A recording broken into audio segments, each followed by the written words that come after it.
In the spring of 1940, 8 months after hostilities had begun in the Second World War, the German panzer divisions, supported by infantry and dive bombers, launched a blitzkrieg across Europe, causing the collapse of the Allied armies and the retreat back to Britain of the British Expeditionary Force, the BEF, leaving behind some of our finest regular troops and nearly all our equipment. From that moment, a woefully weak Britain stood alone, facing early invasion from across the Channel by the most powerful nation on earth. As we hurriedly prepared what defences we could muster, it became imperative to maintain morale, and entertainment was seen as one of the best ways to do this. Orders went out from the War Office to army units to set up concert parties to give shows to their own troops and in local theatres to augment the civilian entertainment industry. I'll now hand you over to Gunner Jimmy Turner, who played an unusual role in all that happened in the years that followed. Thanks, Walt. I better explain first of all that I was a ventriloquist dummy and Wal was Sergeant Wally Huntley, Royal Artillery, and not a bad ventriloquist. He joined the Territorials, the Terriers, just before the war and got mobilised 3 days before it was declared. He took me with him in a suitcase, and in no time we were doing our first shows in the parish hall at Hoylake in the Wirral. When he wasn't on stage, most of the time that followed, Wal was running the regimental office, and we did shows all over the place, from an island in the Firth of Forth to down the shelters in the London Tube during the Blitz, and also in the cast of the review Gun Flashes at the Royal Artillery Barracks in Woolwich, where damage from the bombing was turned into stage scenery. After that we toured with the Dover Gunners show, the White Cliff Revels, in civilian theatres along the south coast of England during the bombing, shelling doodlebugs and V2 rocket attacks, which led to it being known as Hellfire Corner.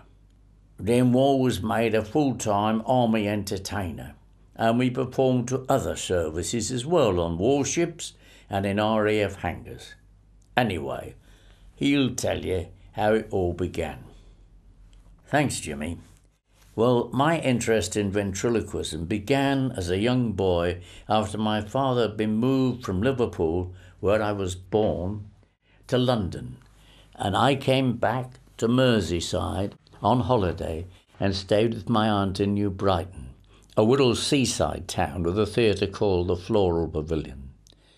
There I spent afternoon after afternoon, intrigued by a ventriloquist called Douglas Leonard, who worked a girl, a boy and a parrot on a perch, all together. I made a crude dummy myself, found I had a natural flair for ventriloquism, and went on to work 2 dummies, Henry and Peter. Henry's the scruffy one, who gave all the cheek. I gave shows at children's parties with them sitting precariously on my knees as my legs wobbled with nerves, and progressed in the spring of 1939 to a 4-foot 6-inch walking figure made by a famous figure maker, Quisto, for which I paid £12 10d, £12.50, quite a sum in those days. I had to learn how I could get Jimmy to walk with me, because Jimmy, as Jimmy Turner, had now entered my life in which he was to play such a defining role, as I went from cub reporter on a local weekly to become a member of the Royal Artillery who never saw a gun fired. Since the army had had fewer soldiers who could do shorthand and typing, I was made a clerk. And since there were even fewer soldier ventriloquists, I was eventually posted to the central pool of artists, aka Stars in Battle Dress, which spawned many famous post-war entertainers of stage, screen and TV. And Jimmy and I joined a show called Going Places. On demob, I went back into journalism and 70 years later wrote my first book on ventriloquism and those war years. It indeed covers those very hectic years. The book resulted in Jimmy and I getting together for a last show on the floor of the main hall of the Imperial War Museum, now Jimmy's home. Here you see us rehearsing in my home for that appearance. Knock it off, knock it off, knock it off. Yeah. I'm not knee on me now. No, I know you're not. We're here because I've written a book about it. I know that. I wrote the foreword. Yes, you wrote the foreword. It's a very good foreword. It's a very good foreword. Best thing in it. Best thing. Just a minute. And here we are, Jimmy. Yep. 70 years later. Yep. And hardly changed at all, apart from a bit of woodworm here. Stick for yourself. I asked you your number, right? Yeah. And I said 666666666. Yeah. And I started to write it down. 666666666. I wrote 666. It'd be 6666. 66666. How many blithering blasted sixes are there? 6. Yeah. Corny, wasn't it? Yeah, I think we could update that, you know. Really? Yeah. You say your last line, all right. How many blithering blasted sixes are there? 7. Before that day's show at the Imperial War Museum, we had been seen live on BBC Breakfast TV. Over to Shepherd's Bush. During the height of World War II, maintaining morale among both troops and civilians was vital. The Army's entertainment unit was created to offer some light relief from the realities of war. So when officers discovered that our next guest, Sergeant Walter Huntley, was a talented ventriloquist even, he and his dummy gunner Jimmy Turner spent the war performing.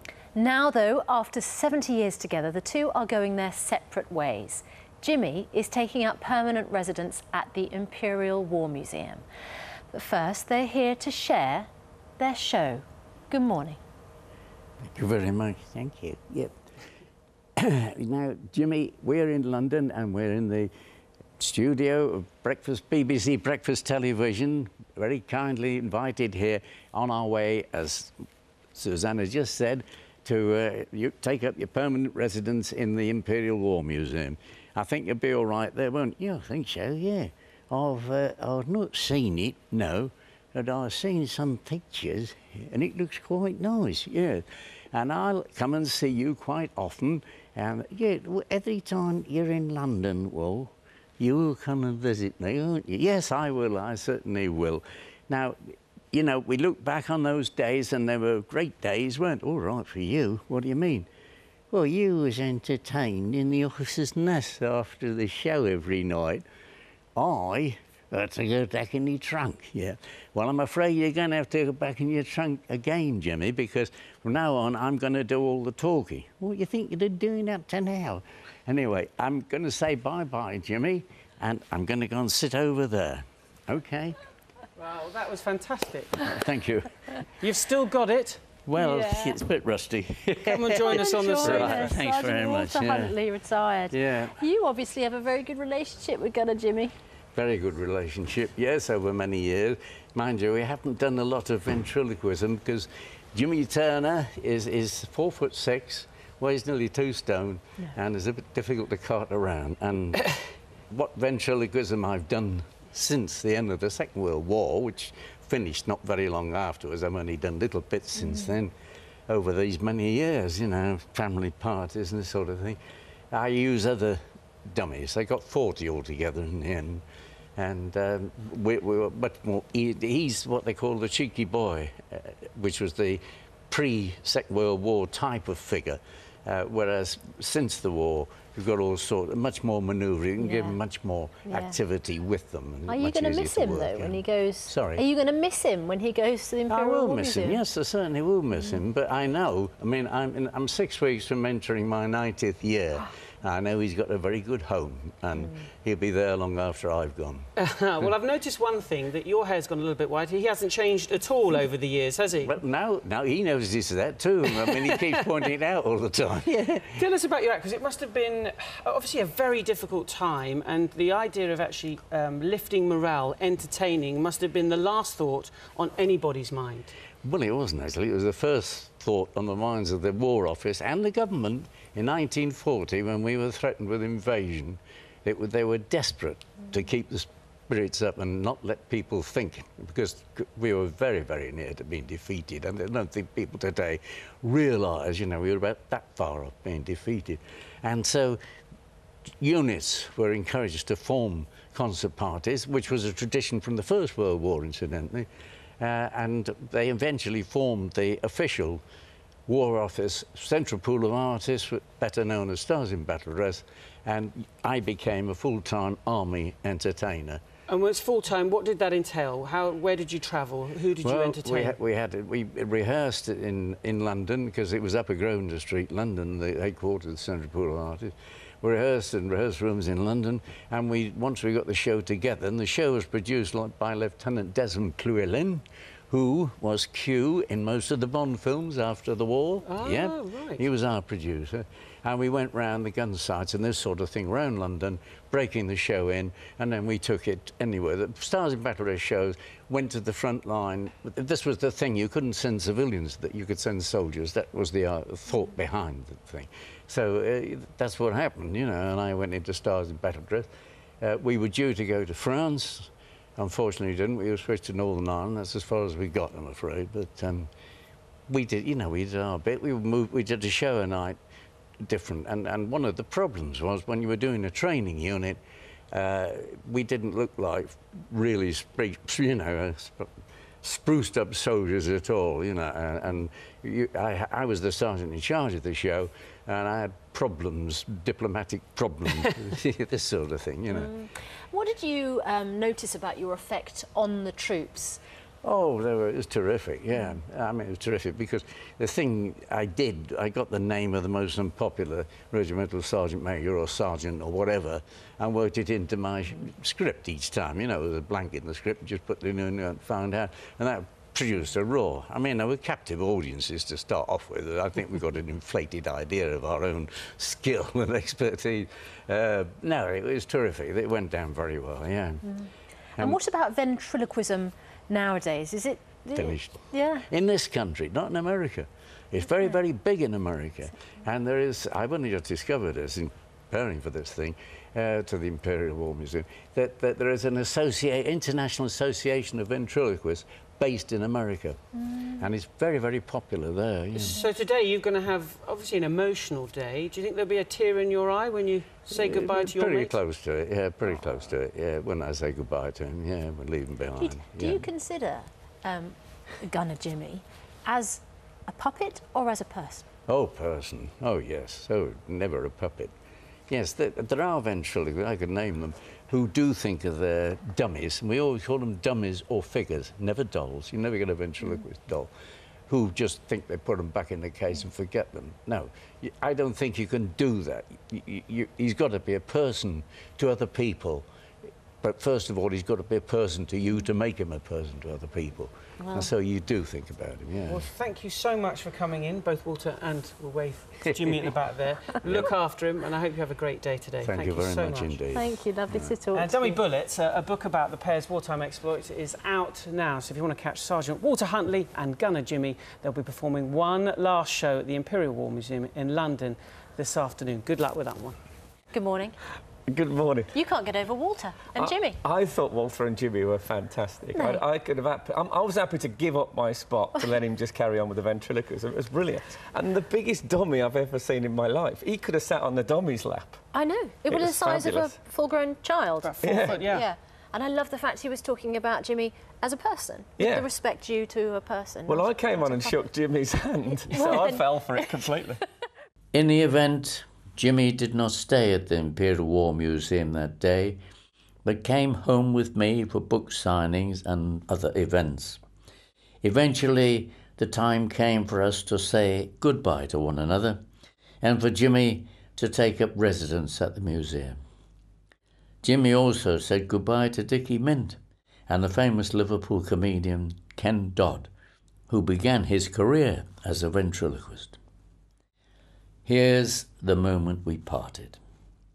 Right. Now, this is where we say goodbye, Jimmy. Yeah. And you go off to the Imperial War Museum in London. Mr. Jeffries is very kindly coming up here to collect you. Well, that's the place I did my final show, isn't it? It is indeed, yes. Why didn't I stay there? Because, Jimmy, your appearance on national television that day caused such interest, especially up here, that it was decided you should come back with me for the book signings and that sort of thing. That what you wrote? Well, Dummy Bullets, that's it, Dummy Bullets.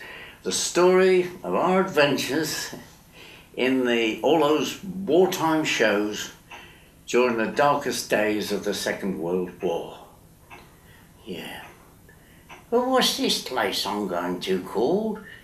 The Interiors War Machine? No, the Imperial War Museum. Ah. Well, they've just got tanks and guns and things like that, haven't they? Lots of them. So where are they going to stick me then? Oh, they've got lots of rooms there, Jimmy. Lots of activities going on, that sort of thing. Will I get my own room? Oh, I'm sure you will, yeah. Will it have a telly? Oh, I'm sure it will, yeah. Digital? Bound to be, yes. 42-inch plasma screen? Now, wait a minute. Just accept you're going to be very comfortable there. Well, will the room have an end suit? Oh, what? An end suit. An end suit? Yeah, where you get your own little lab. Oh, an ensuite. Well, you're expecting a lot. What's the food like? I'm sure it's very, very good. I'm sure very, very pleasant. And what about, am I going to go on with other things sort of thing? Look, you'll be very, very comfortable there. Just think that you're going to have a good time there, and you'll be able to relax, and you'll be able to think back on all the good times we had in all those troop shows during the war. Me playing an officer and you playing a gunner. Well, it's all right for you. What do you mean? Well, you was only a sergeant. You'd never have made an officer if the war was still going on. You had to go back in the trunk, and they entertained you every night after this show in the officers' mess. Yeah. Well, that's life, Jimmy, isn't it?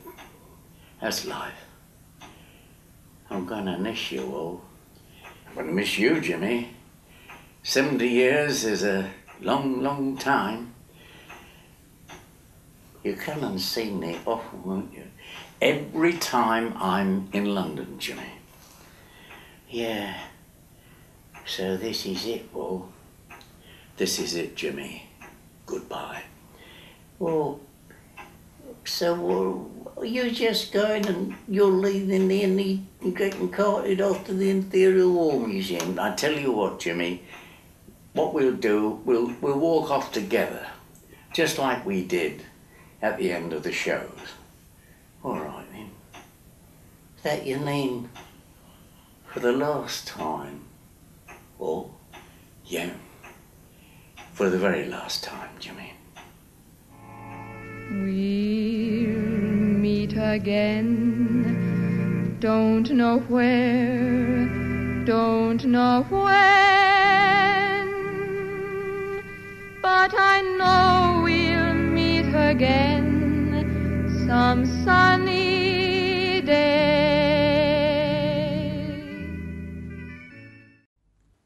So he's soldier on, Wall? Yes, it's soldier on, Jimmy. And there's no better place to do that than the Imperial War Museum, one of the greatest museums of its kind in the world.